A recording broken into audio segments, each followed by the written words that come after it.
नमस्कार। स्वागत है आपका द न्यूज लॉन्चर पर। मैं हूं अशोक मानखड़े। लेकर आया हूं आपका अपना कार्यक्रम द एक्सरे।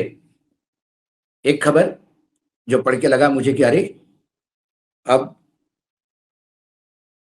पैरामिलिट्री के फोर्सेस के लोग भी सुप्रीम कोर्ट जा रहे हैं सरकार के खिलाफ। जिसके भरोसे सरकार लोगों का उत्पीड़न करती है, वही लोग जाएंगे तो फिर सरकार क्या करेगी? क्या था मसला? एक्सरे से देखा, ऐसे तो प्रमोशन नहीं मिलेगा। सीएपीएफ एक्ट के खिलाफ एससी पहुंचे 34 अधिकारी। सोचा खबर को जरा ठीक से देख लो। सुप्रीम कोर्ट ने नए सीएपीएफ एक्ट की संवैधानिक वैधता को चुनौती देने वाली याचिका पर केंद्र सरकार को नोटिस जारी कर जवाब मांगा है। 34 यानी 34 सीएपीएफ अधिकारियों का आरोप है कि नया कानून 2025 के उस सुप्रीम कोर्ट के फैसले को बेअसर करने की कोशिश है जिसमें वरिष्ठ पदों पर आईपीएस अधिकारियों की प्रतिनियुक्तियां कम करने के निर्देश दिया था। याचिकाकर्ताओं ने इसे संविधान के अनुच्छेद 14, अनुच्छेद 16 और अनुच्छेद 21 के खिलाफ बताते हुए कानून रद्द करने की मांग की थी। Central armed police forces general administration act 2026 के संवैधानिक वैधता पर अब सुप्रीम कोर्ट की कसौटी पर है। सर्वोच्च अदालत ने इस कानून को चुनौती देने वाली याचिका पर सुनवाई करते हुए केंद्र सरकार को नोटिस जारी किया और जवाब दाखिल करने को कहा। मामले की अगली सुनवाई 20 अगस्त 2026 को होनी है। जस्टिस मनोज मिश्रा और जस्टिस विजय विश्नोई की बेंच 34 सीएपीएफ अधिकारियों की ओर से दायर याचिका पर सुनवाई कर रही थी। याचिकाकर्ताओं का दावा है कि नया कानून सुप्रीम कोर्ट के उस फैसले को निष्प्रभावी करने के उद्देश्य से लाया गया जिसमें सीएपीएफ के वरिष्ठ पदों पर आईपीएस अधिकारियों की प्रतिनियुक्ति जो डेपुटेशन पे भेजा जाता है को चरणबद्ध तरीकों से कम करने के निर्देश दिया गया था।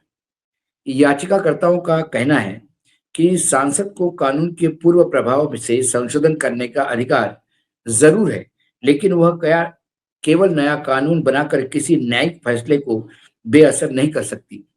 अगर अदालत के फैसले को बदलना है तो पहले उस फैसले के आधारभूत कानूनी कारणों को दूर करना होगा।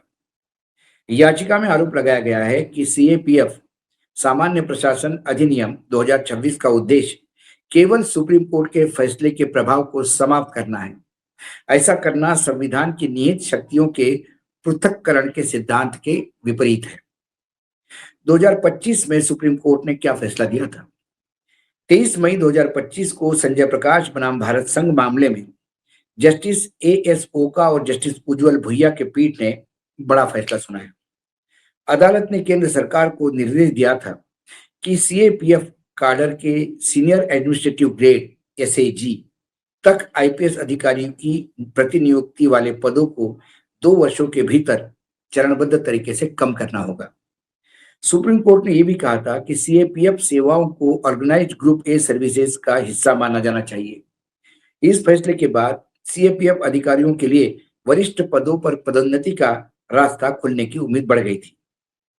याचिका के मुताबिक संसद में पारित नए सीएपीएफ एक्ट में यह व्यवस्था की गई है कि किसी भी अदालत के फैसले के बावजूद केंद्र सरकार भर्ती, पदोन्नति, प्रतिनियुक्ति और सेवा शर्तों से जुड़े नियम तक कर सकती है। इस कानून के तहत जनरल आईजी, इंस्पेक्टर जनरल यानी आईजी स्तर के 50% पदों पे आईपीएस अधिकारियों की नियुक्ति से भरे जाएंगे। अतिरिक्त महानिदेशक, एडिशनल डायरेक्टर जनरल स्तर के कम से कम 67% पर आईपीएस अधिकारियों के लिए आरक्षित रहेंगे। इसके अलावा स्पेशल डीजी और DG, director general, special director general और डायरेक्टर जनरल स्तर के सभी पद आईपीएस अधिकारियों के ही नियुक्ति से भरे जाएंगे। याचिकाकर्ताओं ने सुप्रीम कोर्ट के इस अधिनियम को असंवैधानिक घोषित करने की मांग की है। उनका मानना है कि यह कानून संविधान के अनुच्छेद 14, 16 और 21 का उल्लंघन करता है और न्यायपालिका तथा विधायिका के बीच शक्तियों के संतुलन को प्रभावित करता है।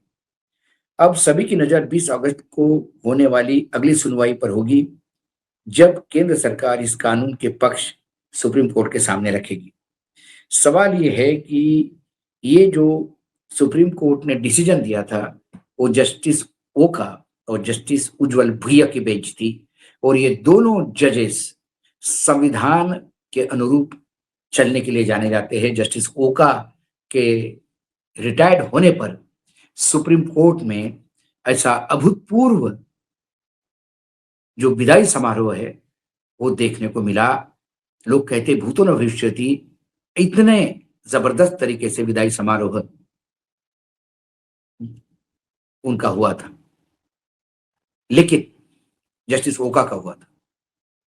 उज्जवल भुइया अभी भी है बेंच पर और लगातार सुप्रीम कोर्ट की ही कई फैसलों को समीक्षित करते हैं। बाकी सुप्रीम कोर्ट कैसा काम कर रहा है ये बताने की कम से कम न्यूज लॉन्चर के दर्शकों को जरूरत नहीं है। क्या था मामला? मामला ये था कि IG, additional DG, special DG, DG, इन पदों पर आईपीएस अधिकारी ही आते हैं, और जो कैडर के अधिकारी होते हैं, सेंट्रल फोर्सेस जितने भी है, पैरामिलिट्री फोर्सेस, इनके जो कैडर होती है, सीआरपीएफ का कैडर है, इंडो टिबेटियन फोर्स का कैडर है, बीएसएफ का कैडर है, उस कैडर के अधिकारियों को डीजी तक ही प्रमोशन मिलता है। डीजी के बाद, सॉरी, डीआईजी के बाद आईजी वो कभी जीवन में सोच ही नहीं सकते, क्योंकि वो सारे के सारे आईपीएस अधिकारियों के लिए आरक्षित थे। सुप्रीम कोर्ट ने कहा कि आईपीएस अधिकारियों की क्या जरूरत है जब आपके पास बीएसएफ का कैडर है, सीआरपीएफ का कैडर है, क्यों चाहिए? सीआईएसएफ का कैडर है, इन्हीं के अधिकारियों को प्रमोट होने दीजिए, डीजी बनने दीजिए। यही पेच फंसता है। पैरामिलिट्री फोर्स को अपने मनमाने ढंग से काम करवाने के लिए सरकार को उनके मुखिया या वरिष्ठ पदों पर आईपीएस ऑफिसर चाहिए, क्योंकि आईपीएस ऑफिसर राज्यों से आते हैं। आईपीएस ऑफिसर का प्रमोशन, आईपीआर ऑफिसर का डिमोशन, आईपीएस ऑफिसर का करियर एक केंद्र सरकार के अधीन होता है। मध्य प्रदेश कैडर का आईपीएस ऑफिसर यदि सीआईएसएफ में एडिशनल डीजी है, उसे पता है यहां से मैं वापस जाऊंगा तो डीजी बन सकता हूं राज्य में, तो वो हमेशा, आईपीएस ऑफिसर हमेशा गृह मंत्रालय के अधीन रहेंगे। जो गृह मंत्री कहते हैं वो करेंगे, क्योंकि उनको पता है कुछ दिनों के बाद ये छोड़ के उन्हें वापस अपने स्टेट कैडर में जाना है। लेकिन यदि सीआरपीएफ का ही आदमी ऊपर तक आ गया तो वो कतई, कई बार गृह मंत्री या मंत्रालय की या मंत्री की या पॉलिटिकल नेतृत्व की बात मानने से अवहेलना करेगा, यदि उसको लगा कि ये मेरे रूल बुक्स में नहीं है। पैलेट गन कैसी चली? यदि कैडर का पोस्टिंग सीनियर होता तो वो शायद नहीं करता, लेकिन आईपीएस ऑफिसर ऊपर है तो वो हो सकता है कि आदेश भी दिया हो सकता है। उसके लिए जब सुप्रीम कोर्ट ने, जब उज्जवल भुइया और ओका जी के बेंच ने ये कह दिया कि 2 साल के अंदर ये आईपीएस कम करो, नहीं नहीं की उतनी जरूरत नहीं है, कैडर के लोगों को प्रमोशन दो, तो सब ने खुशी मनाई कि चलो अब हम भी डीजी बन सकते हैं, सोच सकते हैं। लेकिन फिर सरकार ने सुप्रीम कोर्ट के उस निर्णय के खिलाफ एक कानून बनाया, और वो कानून जो बना उसमें पूरे तो नहीं कही किए, लेकिन कुछ हद तक कोर्ट कोर्ट के आदेश को नकेल डाल दी। यानी उदाहरण के तौर पर डीआईजी तक तो कैडर का प्रमोशन हो सकता है, लेकिन आईजी पद पर 50% ही जगह उन्होंने उनके लिए छोड़ी, 50% आईपीएस के लिए सुरक्षित। एडिशनल डीजी के लिए मात्र 33% रिजर्वेशन छोड़ा, जैसा महिलाओं के लिए छोड़ा है लोकसभा राज्यसभा में, और 67 50% ये आईपीएस के लिए, और डीजी और स्पेशल डीजी ये तो 100% आईपीएस ऑफिसर रहेंगे। ये ऐसा ही हुआ जब सुप्रीम कोर्ट ने कानून बनाया, मतलब व्यवस्था दी कि उच्च जो चुनाव आयोग है उसके मुख्य आयुक्त और बाकी आयुक्तों की नियुक्तियां जो है वो पैनल करेगी, जिसमें प्रधानमंत्री रहेंगे, जिसमें हमारे लीडर ऑफ अपोजिशन रहेंगे, नेता प्रतिपक्ष, और मुख्य मुख्य न्यायाधीश रहेंगे सर्वोच्च न्यायालय के, ताकि बैलेंस बना रहे।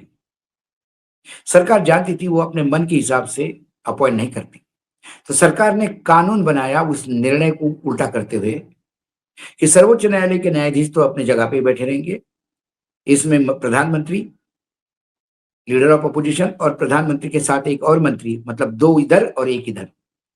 तो सरकार जो चाहे वैसे ही करेगी, जो पहली स्थिति थी उसी स्थिति में उस कानून को लेके लाए।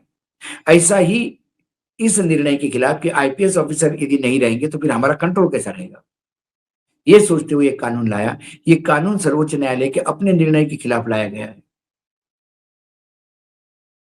अब देखते हैं 20 तारीख को क्या हुआ। मुझे बहुत कम लगता है होगा, क्योंकि चुनाव आयोग में जो नियुक्तियां हैं उसको लेके पिटीशन सालों हो गए पड़ी हुई है, लेकिन सर्वोच्च न्यायालय के लिए वो प्रायोरिटी नहीं है। उनके लिए प्रायोरिटी जो सरकार के लिए काम करने वाले पत्रकार को रात को कोर्ट खोलने की है या सरकार को बेल आउट करने की है। कुल मिला के चले तो गए हैं कोर्ट, सर्वोच्च न्यायालय क्या देता है निर्णय, इस पे सबकी आंखें होगी 20 तारीख को, अगस्त को। जो भी बात होगी फिर से आपके सामने आएंगे। तब तक के लिए नमस्कार, देखते रहिएगा न्यूज लॉन्चर।